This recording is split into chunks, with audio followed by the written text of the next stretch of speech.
फिर से हम लोग एक बार देखें, चेंज इन पोटेंशियल अगर हमें रेजिस्टेंस के केस में लिखना है तो दो चीजों पर ध्यान देना है। पहला, प्लस माइनस जो रेजिस्टेंस पर लिखा हुआ है, जो बिल्कुल आप जान रहे हैं करंट के डायरेक्शन से होता है, करंट का फ्लो होता है from higher potential to lower potential, और वैसे हालत में यहाँ पर प्लस होगा, यहाँ पर माइनस होगा। तो अब पाथ का डायरेक्शन हम देख रहे हैं कि ये आपका इस तरफ है और करंट का डायरेक्शन भी इधर है। अब देखिए रेजिस्टेंस को, जो अंत में आपको बताया वो फॉलो कीजिए। रेजिस्टेंस ये है जिस पर आपको चेंज इन पोटेंशियल लिखना है।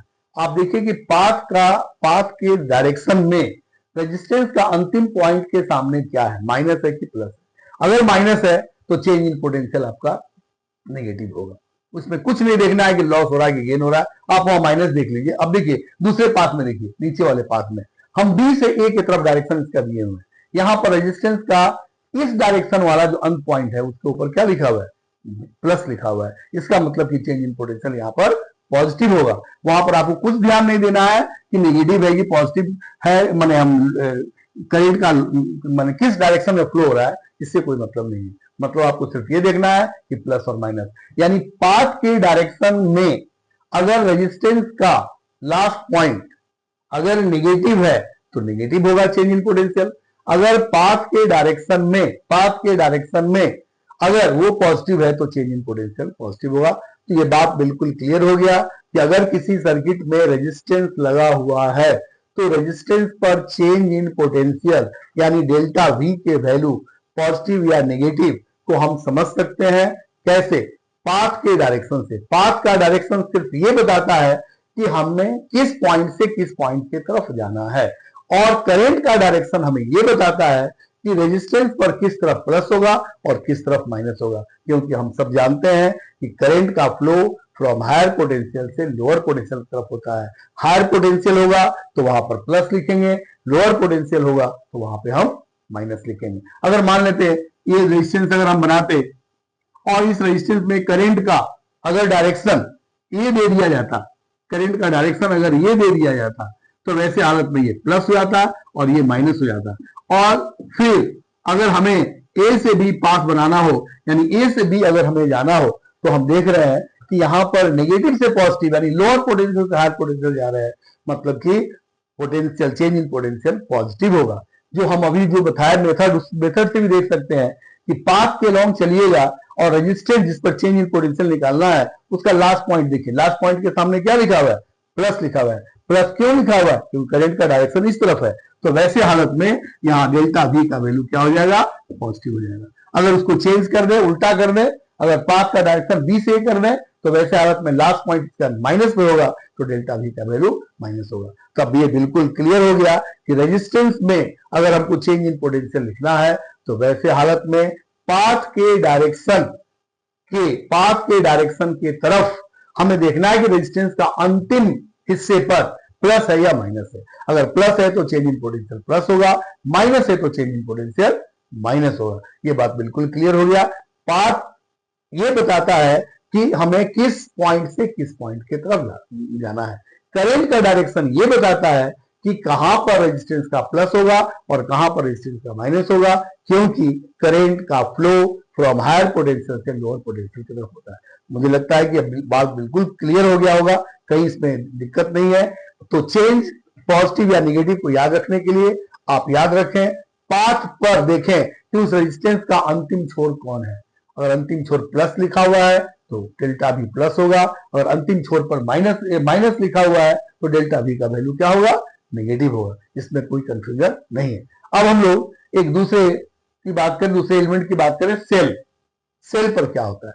तो सेल का तो लिखा ही रहता है, बड़ा जो लाइन है वो प्लस को शो करता है, छोटा लाइन जो है वो माइनस को शो करता है। प्लस का मतलब हुआ ये हायर पोटेंशियल और माइनस का मतलब हुआ लोअर पोटेंशियल, जो रेजिस्टेंस से ही हम जानते हैं।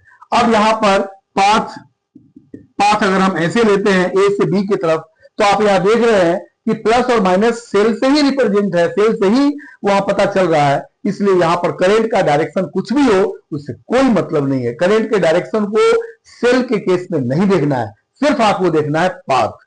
अगर हम ए से बी की तरफ जा रहे हैं, अगर हम ऐसे पाथ का डायरेक्शन ऐसे है, मतलब कि प्लस से माइनस की तरफ जा रहे हैं, इसका देखिए अंतिम पॉइंट क्या है, माइनस, यानी डेल्टा वी का वैल्यू माइनस होगा। ऐसे भी आप देख रहे हैं हायर से लोअर जा रहे हैं तो घट रहा वैल्यू नेगेटिव होगा। और दूसरे मेथड जो बताया अभी आपको टेक्निक बताया, उसमें टेक्निक में क्या होता है कि डायरेक्शन यानी पाथ जो आप चुने हैं, पाथ के डायरेक्शन में जो सेल का अंतिम पॉइंट होगा वहां माइनस है या प्लस है, छोटा लाइन है या बड़ा लाइन है, छोटा लाइन है तो नेगेटिव हो जाएगा। अगर हम पाथ को ऐसे चेंज कर दें यानी बी से ए की तरफ हम आ रहे हो, करंट का डायरेक्शन कोई मतलब नहीं है, तो वैसी स्थिति में हम यहां देखते हैं कि इसका लास्ट पॉइंट में प्लस है तो डेल्टा वी का वैल्यू प्लस होगा।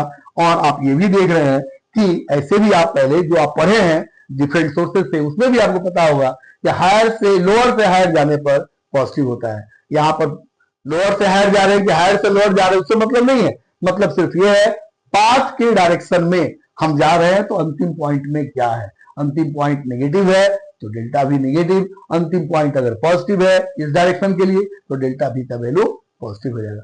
तो आप यहां पर बिल्कुल स्पष्ट हो गया कि सेल के केस में करंट के डायरेक्शन से कोई मतलब नहीं है, सर्किट में करंट का जो भी डायरेक्शन से कोई मतलब नहीं है, सिर्फ आपको देखना है कि प्लस यानी बड़ा लाइन प्लस और छोटा लाइन माइनस जो लोअर पोटेंशियल और हायर पोटेंशियल को रिप्रेजेंट करता है। और पाथ का डायरेक्शन यहां पर मेन हुआ, पाथ के डायरेक्शन में हम देख लेंगे कि अगर हम ए से बी जा रहे हैं तो यहां पर लास्ट पॉइंट में नेगेटिव है तो डेल्टा भी नेगेटिव होगा, और अगर हम बी से ए आ रहे हैं तो पाथ के पॉइंट का अंतिम पॉइंट क्या होगा, यहां पर देख रहे हैं प्लस है तो डेल्टा भी का वैल्यू प्लस होगा। तो ये बिल्कुल स्पष्ट हो गया कि रेजिस्टेंस के केस में करंट के डायरेक्शन से हमें मतलब है कि रेजिस्टेंस पर हम प्लस और माइनस को लिख सके, हमें पता चले कि करंट किस से किस तरफ फ्लो करेगी।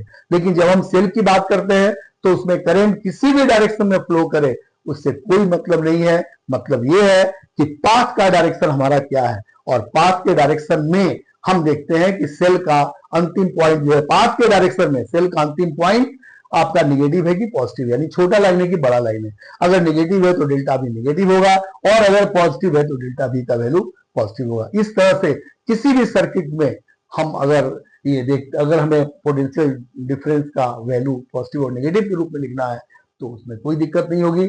यहाँ पर I इंटू आर के फॉर्म में लिखते हैं, और सेल का तो दिया ही रहता है, ई का वैल्यू वी का वैल्यू जो भी है वो दिया रहता है। तो हम लोग इसको सर्किट में भी जब यूज करेंगे तो बताएंगे कैसे लिखते हैं, लेकिन उसका तरीका वही है। पाथ के डायरेक्शन के एलोंग, पाथ के डायरेक्शन के एलोंग रेजिस्टेंस का अंतिम पॉइंट, पाथ के डायरेक्शन के एलोंग, माइंड इसको दिमाग में रखिए, पाथ के डायरेक्शन के एलोंग, पाथ का डायरेक्शन क्या होता है, किस तरफ से किस तरफ आपको सर्किट में जाना है। वो सर्किट बनाएंगे तो उसमें बिल्कुल स्पष्ट हो जाएगा, जैसे आप पढ़े होंगे ना clock wise anti clock wise, तो वहां स्पष्ट रहता है कि हमको ऐसे जाना है कैसे जाना है। तो वहां पर आप देख लीजिए कि पाथ के डायरेक्शन में अगर रेजिस्टेंस का अंतिम पॉइंट माइनस पर है तो डेल्टा भी माइनस होगा, पाथ के डायरेक्शन में अगर रेजिस्टेंस का अंतिम पॉइंट प्लस पर है तो इसका मतलब है कि वहां डेल्टा भी का वैल्यू पॉजिटिव होगा। और रेजिस्टेंस में करंट का डायरेक्शन वो आपको पता होना चाहिए, क्योंकि करंट के डायरेक्शन पता होने से माइनस और प्लस, प्लस और माइनस का पता चलता है। लेकिन जब हम सेल की बात करते हैं तो सेल की बात में सेल के केस में प्लस माइनस सेल से ही स्पष्ट होता है, उसका नोटेशन में बड़ा लाइन प्लस होता है, छोटा लाइन माइनस होता है। तो वहां पर सर्किट में क्या डायरेक्शन दिया हुआ है उससे कोई मतलब नहीं है, क्योंकि प्लस माइनस हमको सेल से ही पता है। बस हमको देख लेना है पाथ का डायरेक्शन, पाथ के डायरेक्शन में बिल्कुल स्पष्ट है कि बड़े लाइन से छोटे लाइन के, अगर अंतिम पॉइंट छोटा लाइन पर है तो डेल्टा भी नेगेटिव होगा, अगर अंतिम पॉइंट बड़ा लाइन पर है तो डेल्टा भी का वैल्यू क्या होगा, पॉजिटिव होगा। ये बिल्कुल बच्चों को स्पष्ट हो गया होगा, क्लियर हो गया होगा। इसको जब न्यूमेरिकल्स के रूप में लाएंगे तो देखेंगे। अब आइए तीसरा पॉइंट है इसका इंडक्टर। इंडक्टर भी एक तरह का सेल ही होता है, एक तरह के सेल की तरह बिहेव करता है, लेकिन यह उल्टे रूप में बिहेव करता है। मतलब जब हम इसको सर्किट में कहीं जोड़ते हैं तो वैसे हालत में करंट अगर बढ़ रहा हो तो वो उसको कम कर देगा, माने करंट का विरोध करता है। अगर करंट घट रहा हो तो उसका भी विरोध करेगा, उसको बढ़ाने का प्रयास करेगा। मतलब इसका ये हुआ कि अगर इंडक्टर लगा दिए तो करंट एक डायरेक्शन से दूसरे डायरेक्शन जाने में धीरे धीरे वो बढ़ेगा, क्योंकि उसका विरोध करने वाला उसमें एक इंड्यूस्ड करंट उत्पन्न हो जाता है जो मेन करंट को अपोज करता है, बिहेव करता है। तो इस हालत में क्या होगा, मान लेते हैं यहां पर करंट का डायरेक्शन ये है, तो करंट तो फ्लो कर रहा है ऐसे, यानी ए से बी की तरफ करंट फ्लो कर रहा है, लेकिन ये इंडक्टर है, इंडक्टर तो उल्टा काम करेगा, विरोध करेगा, इसका जो बढ़ रहा है उसको उसका विरोध करेगा, मतलब कि यहाँ पर सेल ऐसे काम करेगा, सेल ऐसे काम करेगा। ऐसे काम करने का मतलब है कि इसका, आप जानते हैं कि सेल के डायरेक्शन में पॉजिटिव से करंट ऐसे निकलता है, तो यहाँ करंट जा रहा है ऐसे, यहाँ पर करंट निकलेगा ऐसे, तो वैसे हालत में क्या हो जाएगा, ये इसका प्लस, ये इसका माइनस, और अगर हमको ए से बी की तरफ जाना है, ए से बी की तरफ जाना है, तो यहाँ पर फिर देखेंगे कि यहाँ पर इसका अंतिम पॉइंट में क्या है, निगेटिव, यानी यहाँ पर डेल्टा वी का वैल्यू नेगेटिव हो जाएगा। क्या हो जाएगा, डेल्टा वी का वैल्यू नेगेटिव हो जाएगा, और इसको आगे हम लोग पढ़ेंगे। इसका मतलब होता है L D I by D T, यानी इंडक्टेंस और rate of change of current. इसी पर ये इंडक्टर और ये सेल और ये रेजिस्टेंस तीनों को मिलाकर नीट में पिछले साल 2025 में एक क्वेश्चन आया था 4 नंबर का, वो हम लोग इसको पढ़े।